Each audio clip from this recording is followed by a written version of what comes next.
Good evening, aesthetes and fellow decadents. This is Dan here. It's time again to read from the Yellow Book. Rebours, Chapter 1. If you haven't heard the prologue, go and hear the prologue. This is Chapter 1. Over 2 months elapsed before Des Esseintes could immerse himself in the peaceful silence of his house at Fontenay. For purchase of all sorts still kept him perambulating the streets and ransacking the shops from one end of Paris to the other, and this was in spite of the fact that he had already made endless inquiries and given considerable thought to the matter before entrusting his new home to the decorators. He had long been a connoisseur of colours both simple and subtle. In former years, when he had been in the habit of inviting women to his house, he had fitted out a boudoir with delicate carved furniture in pale Japanese camphor wood under a sort of canopy of pink Indian satin, so that their flesh borrowed soft warm tints from the light which hidden lamps filtered through the awning. This room, where mirror echoed mirror and every wall reflected an endless succession of pink boudoirs, had been the talk of all his mistresses, who loved steeping their nakedness in this warm bath of rosy light and breathing in the aromatic odours given off by the camphor wood. But quite apart from the beneficial effect which this tinted atmosphere had in bringing a ruddy flush to complexions worn and discoloured by the habitual use of cosmetics and the habitual abuse of the night hours, he himself enjoyed in this voluptuous setting peculiar satisfactions, pleasures which were in a way heightened and intensified by the recollection of past afflictions and bygone troubles. Thus, in hateful and contemptuous memory of his childhood, he had suspended from the ceiling of this room a little silver cage containing a cricket, which chirped as other crickets had once chirped among the embers in the fireplaces at the Château de l'Or.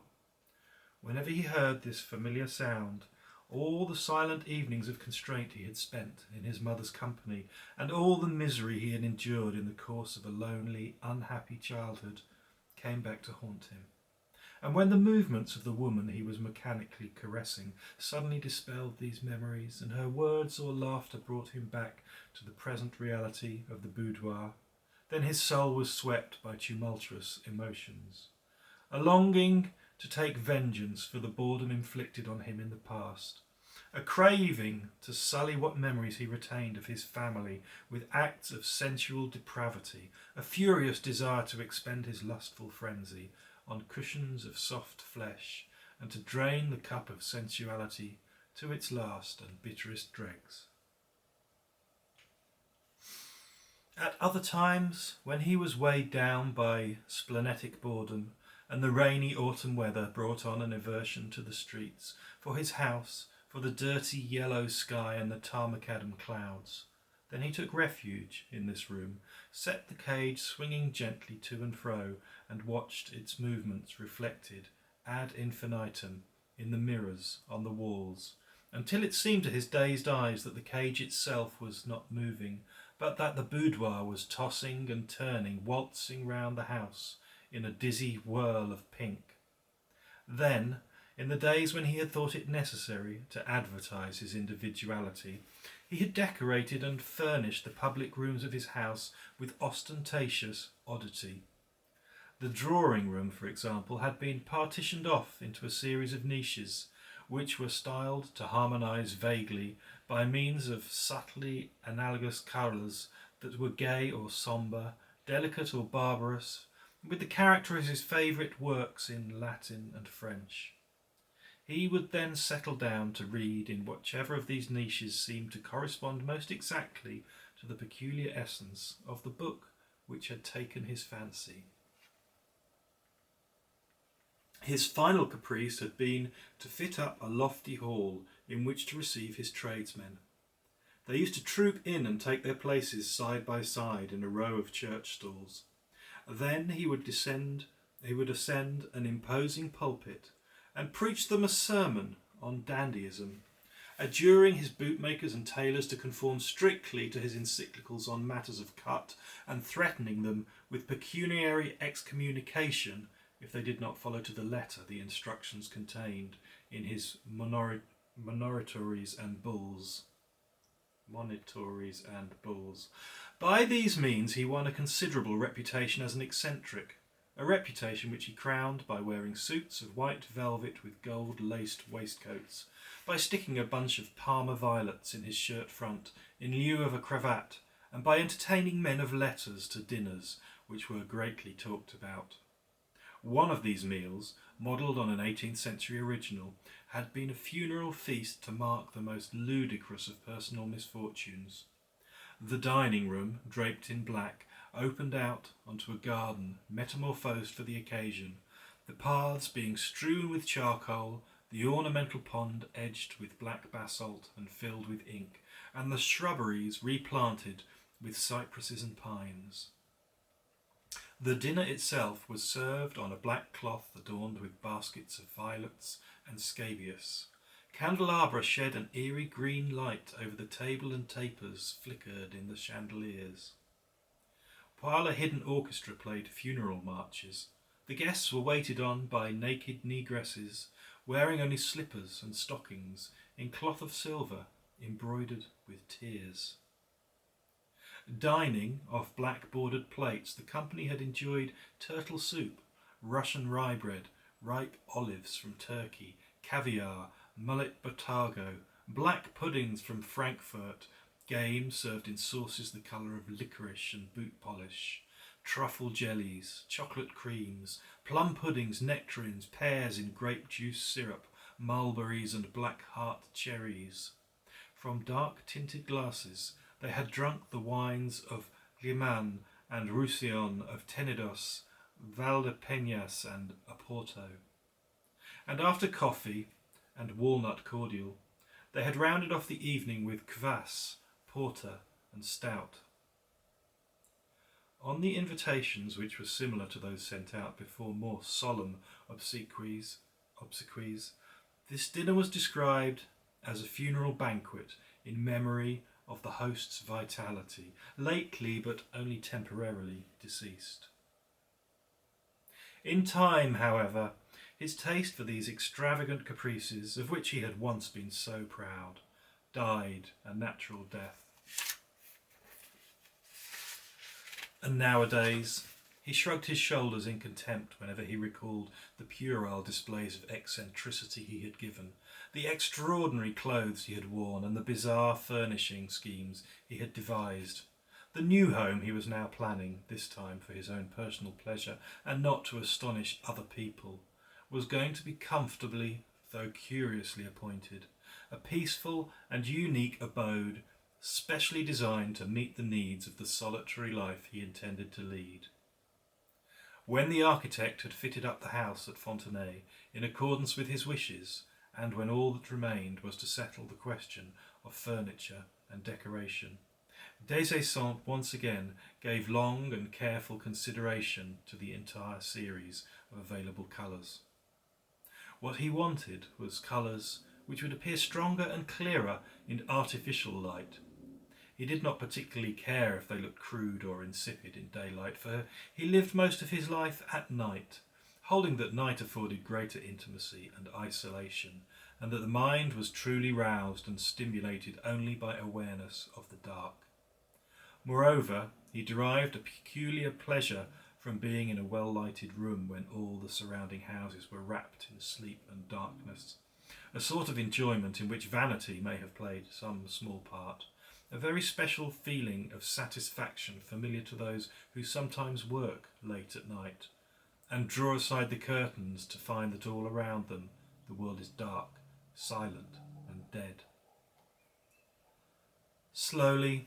one by one, he went through the various colours. Blue, he remembered, takes on an artificial green tint by candlelight.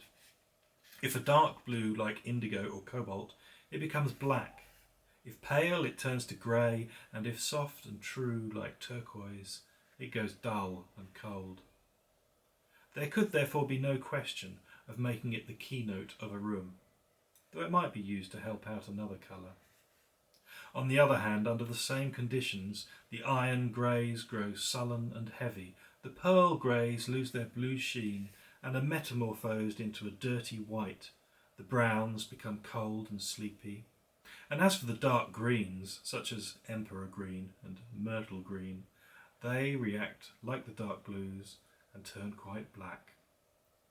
Only the pale greens remained, peacock green for instance, or the cinnabar and lacquer greens, but then artificial light kills the blue in them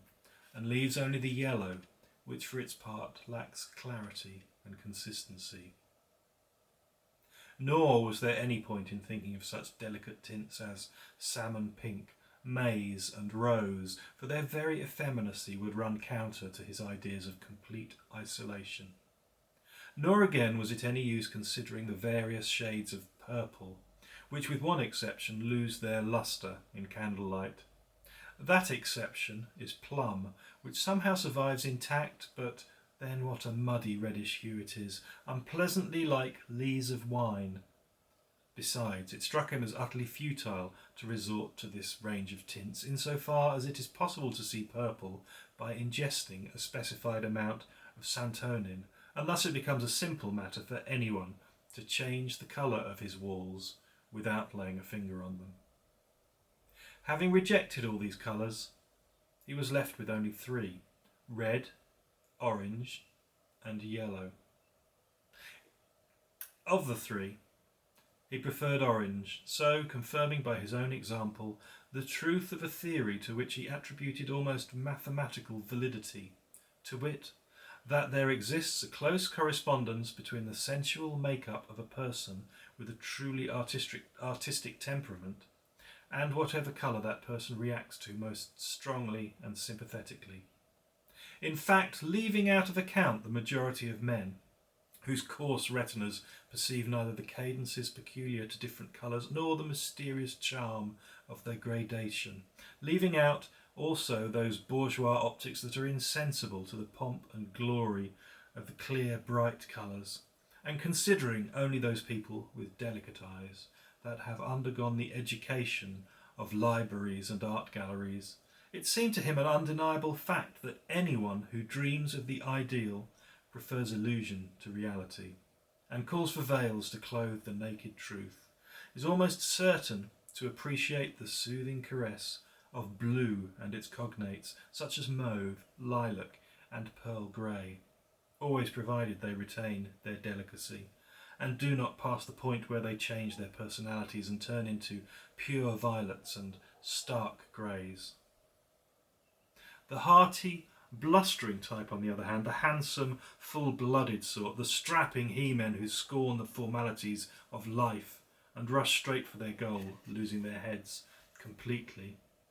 These generally delight in the vivid glare of the reds and yellows, in the percussion effect of the vermilions and chromes, which blind their eyes and intoxicate their senses. As for those gaunt, febrile creatures of feeble constitution and nervous disposition, whose sensual appetite craves dishes that are smoked and seasoned, their eyes almost always prefer that most morbid and irritating of colours, with its acid glow and unnatural splendour, orange.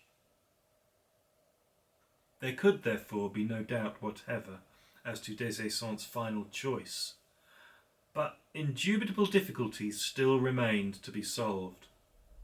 If red and yellow become more pronounced in artificial light, the same is not true of their compound, orange, which often flares up into a fiery nasturtium red. He carefully studied all its different shades by candlelight, and finally discovered one which he considered likely to keep its balance and answer his requirements. Once these preliminaries were over, he made every effort to avoid, in his study at any rate, the use of oriental rugs and fabrics, which had become so commonplace and vulgar now that upstart tradesmen could buy them in the bargain basement of any department store. The walls he eventually decided to bind, like books, in large grained crush Morocco, skins from the Cape glazed by means of strong steel plates under a powerful press. When the linings of the walls had been completed, he had the mouldings and the tall plinth lacquered a deep indigo, similar to the colour coach builders use for the panels of carriage bodies. The ceiling, which was slightly coved, he also covered in Morocco, and set in the middle of the orange leather like a huge circular window open to the sky.